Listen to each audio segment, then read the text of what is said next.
The hydrologic cycle. Earth is unique in the solar system, and it's at the right size and distance from the sun to have liquid water. Mantle convection brings water to the Earth's surface. The hydrologic cycle describes the movement of water through Earth's four spheres: geosphere, hydrosphere, atmosphere, and biosphere. Of all the water, 96.5% is in the oceans. Saline lakes and groundwater, so brackish or salty water that's in lakes and groundwater, is 1%. And that leaves 2.5% fresh water in the whole system. Okay? So of that 2.5%, 68.6% is in glaciers and ice sheets. It's frozen. 30% is in groundwater. Now 1.3% is surface water and all other fresh water in the system. Okay, so that leaves 73% in snow and ice, 20% in lakes. Soil moisture is only 3.5%. Swamps made up 2.53%. 0.5% is what we find in all our rivers. Biological water, so in animals and such, and plants, 0.22%. And of water vapor in the atmosphere, 0.22%. Movement through the hydrologic cycle. Water evaporates from the oceans, plants, and soil and moves through the atmosphere. Water leaves the atmosphere via precipitation. This precipitation either soaks into the ground through infiltration or runs over the surface as runoff or evaporates. Transpiration involves water absorbed by plants and later transferred to the atmosphere. As evaporation and transpiration both move water from the surface to the atmosphere, they are often considered a combined process called evapotranspiration. And here's a diagram of the hydrologic cycle. So water, say in the ocean and on land, may evaporate and go up into the atmosphere. Eventually, that moisture will form precipitation, so snow and rain will land on the ground. Some of that will collect and run off the surface. Some will infiltrate into the groundwater. Some will be taken up into plants to later be transpired, and some will just evaporate back into the atmosphere. Running water. The difference between runoff and infiltration depends on the intensity and duration of the rainfall. So how hard does it rain and for how long? The amount of water already in the soil, the type of soil, and the slope of the land, and the nature of the vegetative cover. Okay, so is there room in the soil to hold more water before it runs off? Is the land too steep to allow the water to sink in? Is there plants to hold the water back? Runoff will start as sheet flow. Sheet flow develops into tiny channels called rills. Rills form to meet gullies. Gullies join to form brooks, creeks, or streams. A stream is any water that flows in a channel regardless of its size. A river carries a substantial amount of water and has many tributaries. Drainage basins. A stream drains an area of land called a drainage basin. There's an imaginary line separating one basin from another. That's called a divide. Sometimes visible as a high ridge in a mountainous region. Sometimes hard to determine in subdued topography. And here in South Florida, we live in a man-managed system, so we don't necessarily have the typical drainage basins. They're divided up with canals and levees. The continental divide splits a continent into different drainage basins.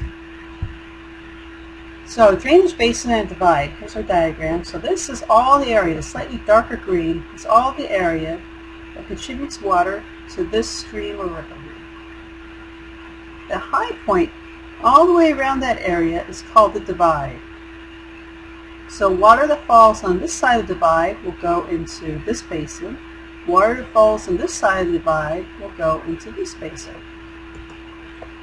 So another example, this is the Mississippi River Basin, covers a large portion of the United States.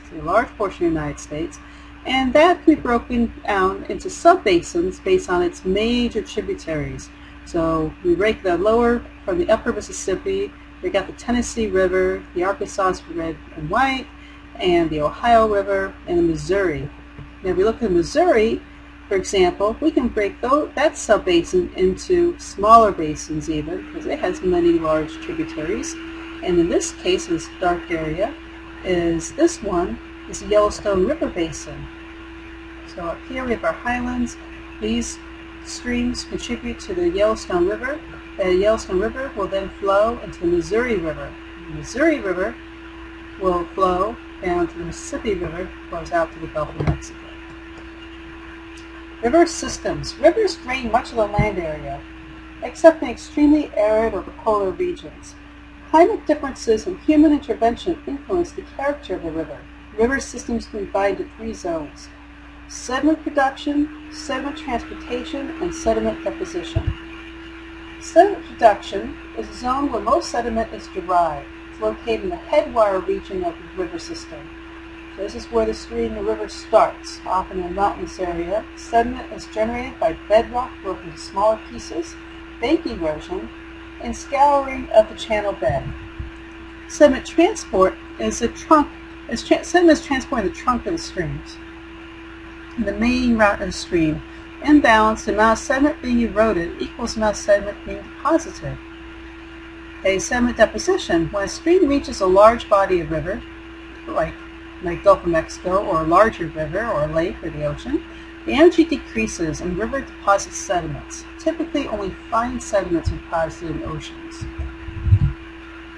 So here's our zones. Up here, these uplands areas are headwaters, where water is collected that becomes the beginning of this river. Okay, so this area here is the zone of sediment production, where most of the erosion takes place. And through here in the trunk of the stream is where the sediment is transported. Now here's a zone of deposition, okay, where all the sediment's dropped off.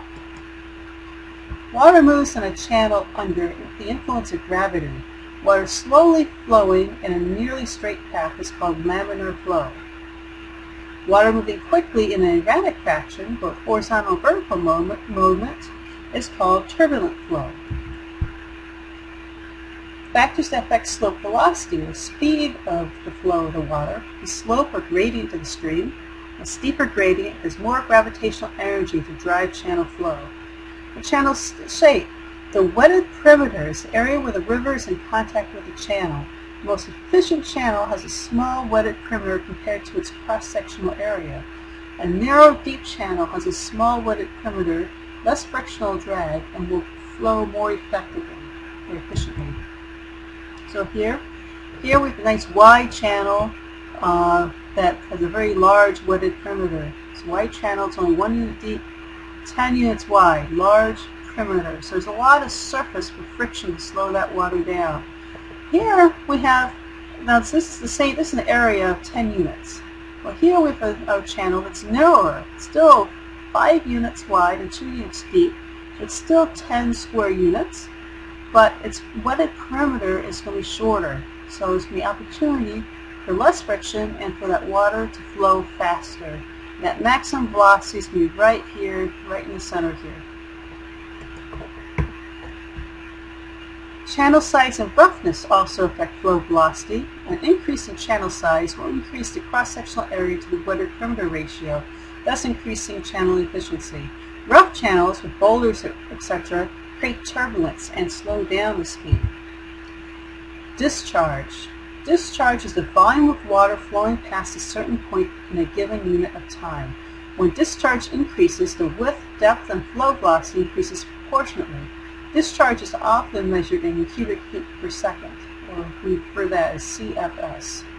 Monitoring streamflow. The USGS, or U.S. Geologic Survey, measures flow velocity, discharge, and river stage. The river stage is the height of the water surface relative to a fixed point. This data are useful for resource management. Changes downstream. The longitudinal profile is a cross-sectional view of a stream lengthwise. Okay, so the headwater is the source of the stream, and the profile goes all the way from there all the way down to the mouth of the stream, which is the point downstream where the stream empties into a larger body of water. Most longitudinal profiles have a concave shape. Discharge increases towards the mouth. Channel size and velocity also increase towards the mouth. So here the Kings River in Sierra Nevada start at headlands are up here in the mountains. Okay, it's going to be steeper, and it's going to be less steep until it gets out to the mouth of that river. So here it's the steepness of the gradient in the headwaters, and then as it starts coming out, right through here, out of the mountains, it's going to slow down. It's going to be more gentler of a slope. It gets to a gentle gradient as it approaches the mouth. Okay, so here, so just a little more explanation of those various factors we're talking about. So here's this line here is our channel slope gradient from the headwaters to the mouth. And as we go downstream, as that slope becomes more gentle, channel roughness is going to decrease, discharge is going to increase, the channel size is going to increase, and the flow velocity is going to increase. Stream erosion is the erosion related to slope, discharge, and bed bank sediments. Sand-sized particles are easily eroded. Silt, clay-sized particles, and gravels are harder to erode. Channels with cohesive silty bottoms are typically narrower than sandy channels. Quarrying involves removing large blocks from a channel bed. By scraping, bumping, and rubbing, abrasion both erodes sediments and polishes them. Potholes form when fast-moving, swirling sediment and eddies abrades a hole. Corrosion. Rocks gradually dissolve in flowing water. It can occur in limestone bedrock channels. Here are some potholes. Abrasion by long-lived whirlpools armed with sand and pebbles create bowl-shaped bedrock depressions called potholes. And here's a narrow channel formed adjacent to as adjacent potholes are intersected. Transport of sediment by streams. All streams transport sediment. Okay, and we can divide that up to three groups. The dissolved load is what's dissolved and in solution in the water. Suspended load is floating along with the water, and bed load is rolling along the bottom. So here in our stream we have our bed loads rolling down the bottom, sliding along the bottom, even saltation is being bounced, kind of like when you sprinkle salt on your food and individual grains bounce around. Okay, all this here is bed load. And then suspended load is the bits of silt and clay floating in the water, flowing with the flow. And dissolved load is what's dissolved into the water, so we don't see it. Dissolved load, most of the dissolved load is brought to the stream via groundwater. Dissolved load is not affected by stream velocity. Dissolved materials precipitate when water chemistry changes.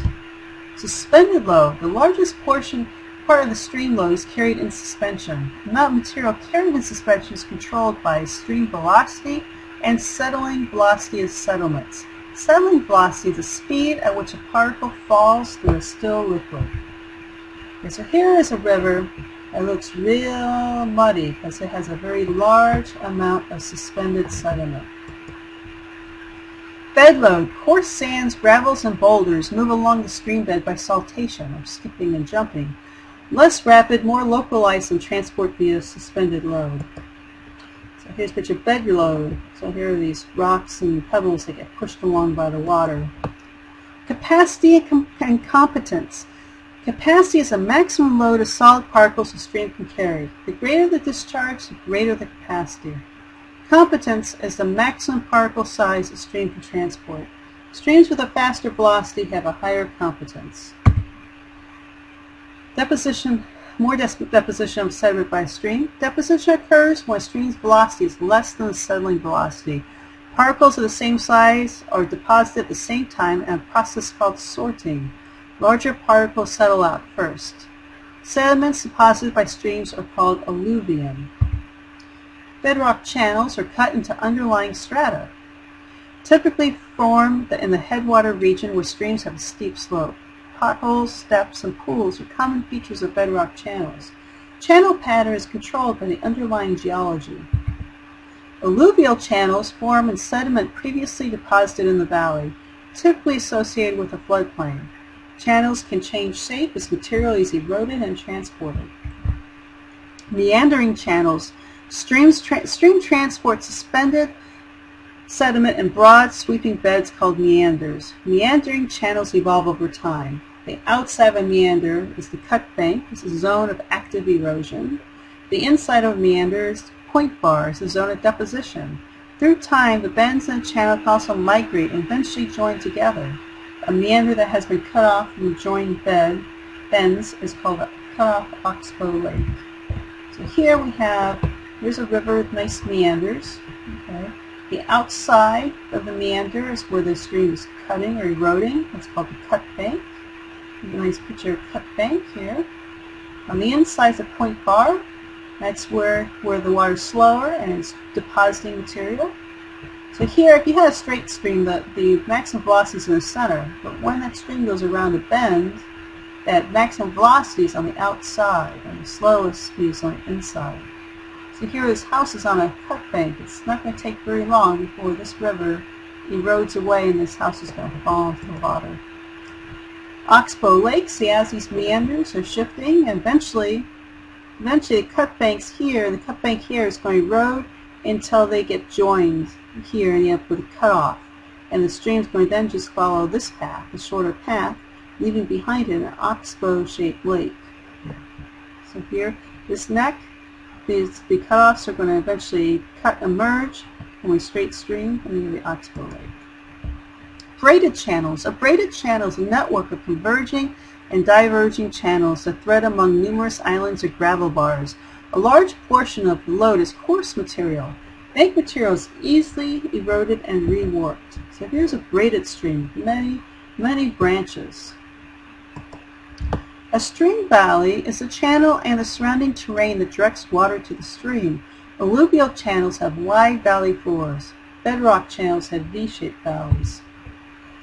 Base level and graded streams. The base level is the lowest point to which a stream can erode. Ultimate base level is sea level. Local or temporary base level includes lakes, resistant layers of rock, and large rivers. Changing conditions cause readjustment in stream activities. Raising base level causes deposition. Lowering base level causes erosion. So here, for example, we were to build a dam. So here the stream is eroding down to base level. It's trying to get down to sea level. It's making good progress. But then we build a dam here. Okay, so now it's going to have a new base level, and it's going to start, it's already at its new base level, so it's going to start depositing sediment. Okay, it's going to slowly fill in that reservoir. Changing conditions cause readjustment of stream activities. Raising base level causes deposition. Lowering base level causes erosion. A graded stream only transports sediments. No net erosion or deposition of sediment occurs. So once it's at base level, it's just going to be transporting sediment without eroding or depositing. So here we have a graded stream prior to faulting. So now it's not eroding, it's already in equilibrium, it's just transporting sediment. Okay, then we have a fault. Okay, so we have a little earthquake here, and this side, this block slips down and this block rises up. So that causes a new nick point. Okay, so here we have this one base level. So ultimate base level. Okay, so if this resistant rock didn't exist, the base level will be down here. So this has been raised up, so it's going to want to start eroding. It's going to erode from this nick point, and it's going to start eroding back. That nick point is going to head backwards upslope. And eventually, it'll erode all the way back, and then our stream will be back to where it was. Valley deepening. A steep gradient in channel far above base level leads to downcutting of a channel. V-shaped valleys with steep sides are the result of severe downcutting. Rapids and waterfalls are prominent features in V-shaped valleys. Here's the Yellowstone River with a nice waterfall here, and then we have a nice series of rapids through here. And the valley is a nice V-shaped valley. Retreat in Niagara Falls. Okay, so here we have Niagara Falls where it is now. At one time it was here. So there's a Niagara escarpment.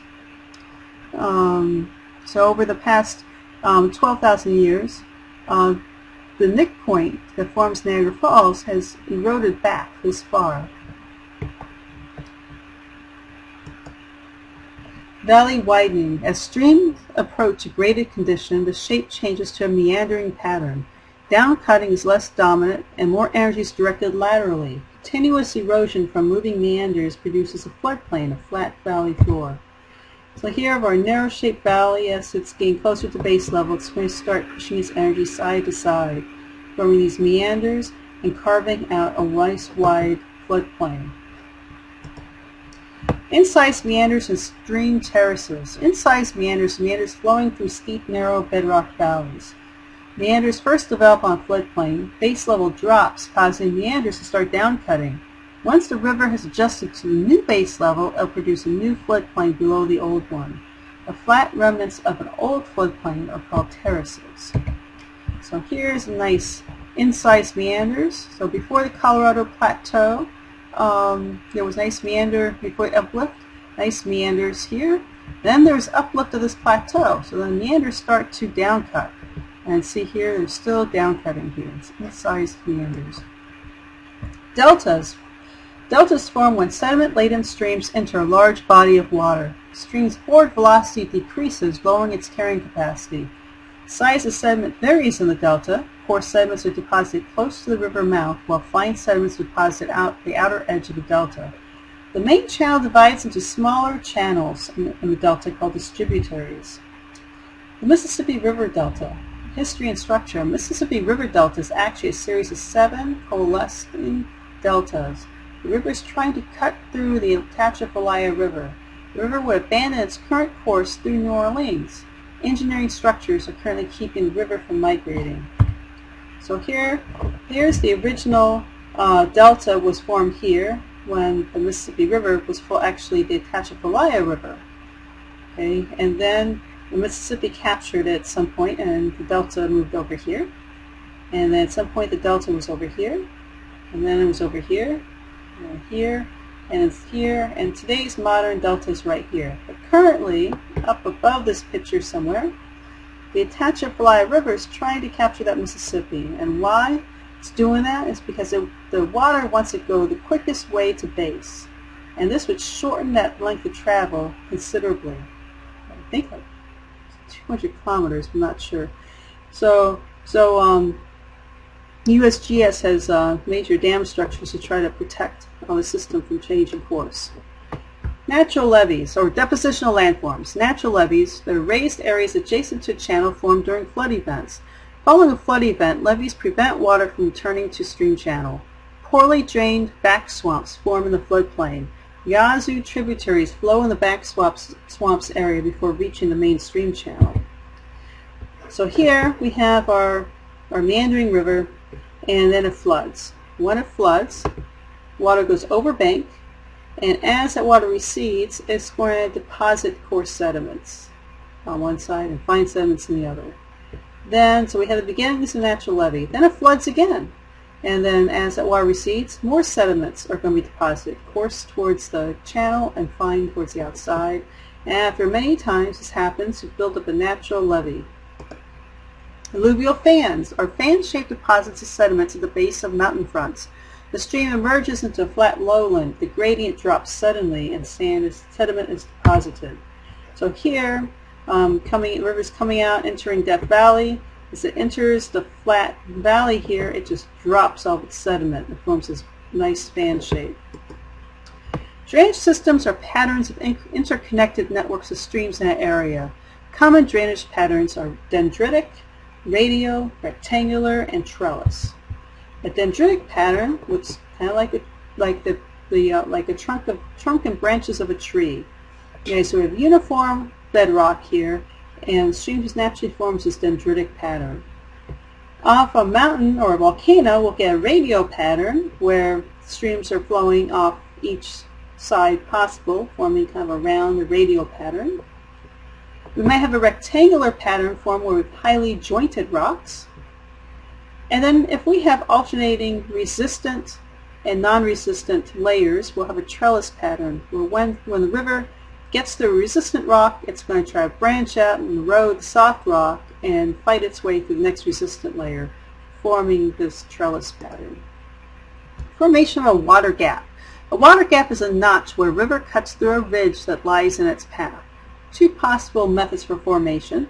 An antecedent stream. The stream existed before the ridge was formed, or you may have a superimposed stream. The stream was eroded into a pre-existing feature. So here we have a superposed system. So the river establishes a course on uniform strata that covers a structural feature below.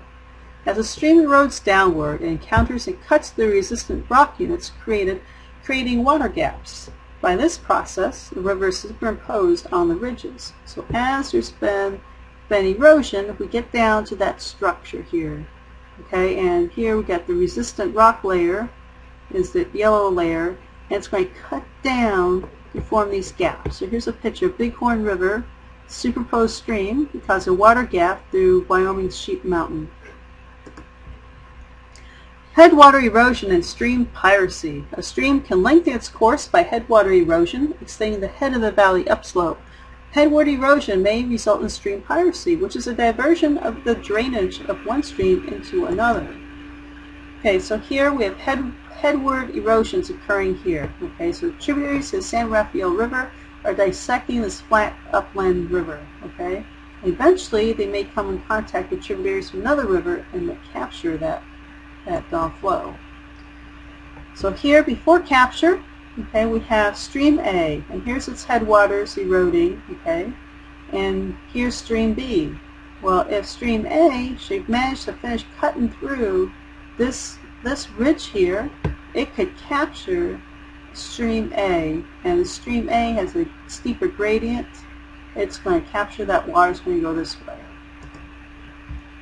Floods and flood control. A flood occurs when stream exceeds the capacity of the channel. The most common and most destructive geologic hazard. Types of floods. Regional floods, flash floods, ice jam floods, and dam failure floods. Regional floods are seasonal floods that typically result from spring rains or rapid melt of snow. For example, the Great Flood of the Mississippi River, Upper Mississippi River in 1993. So here we have a satellite image of the river before the flood. This pink is an urban region, okay, and green to vegetation. So here, you look how thick the river was normally. And then after the flood, or during the flood, the river widened tremendously. It flowed over. See, it's like green around the river? Okay, so it's floodplain. It filled the floodplain and beyond. Flash floods. They occur with little or no warning in mountainous areas. For example, August 2011, flash floods in upstate New York and Vermont from Hurricane Irene. In some areas there's been a lot of urban development, rapid urban development with a lot of pervious surfaces, and that can increase flash flood risks. Here's a picture damage from a flash flood in Vermont. Okay, so and it shows the flood stages. The former record was at 13.4 feet. This particular flood went up to over 17 feet and caused some major flood damage. Ice jam floods. Ice forms in rivers creating dams that will break when temperature rises. Common problem in north-flowing rivers in the northern hemisphere. Dam failure floods. Dams fail and release large amounts of water. The Johnston flood of 1889 is an example of that. Flood control. Well, artificial levees, earth mounds built on riverbanks to increase capacity of the channel, often fail in floods. Channelization, altering a stream channel to make it flow more efficiently, but that increases erosion. Flood control dams, built to store floodwater and release it slowly. Also, non-structural approaches. Best approach to flood control is to limit development within the floodplains. So here we have a discharge curve. So let's say we have a storm, and here's 15 minutes, another 15 minutes, another 15 minutes, and this represents how much rainfall. So all this rainfall is in 45 minutes, and it's going slowly through overland flow, eventually end up in the stream. So the stream stage, or depth of that water, is going to increase fairly rapidly, but there's a little time delay from the storm. Once it reaches peak flow, okay, if that peak flow elevation is higher than the bank of the channel, that stream is going to flood over bank, and then that flood waters, or that stage, is going to slowly decrease over time until it reaches back to its normal baseline. Now, if we were to build a dam to try to control and slow down how much flood water is released, same rainstorm, which looks like a different one before, but these two curves are the same rainstorm, then would this one cause a very steep increase in stage, Okay, and definitely cause some flooding. But then let's say we have a flood control dam that will slowly release water. So we have a flood control dam, and that allows the stage to rise only to a certain point, and it's going to slowly release that water so we can avoid overbank flow.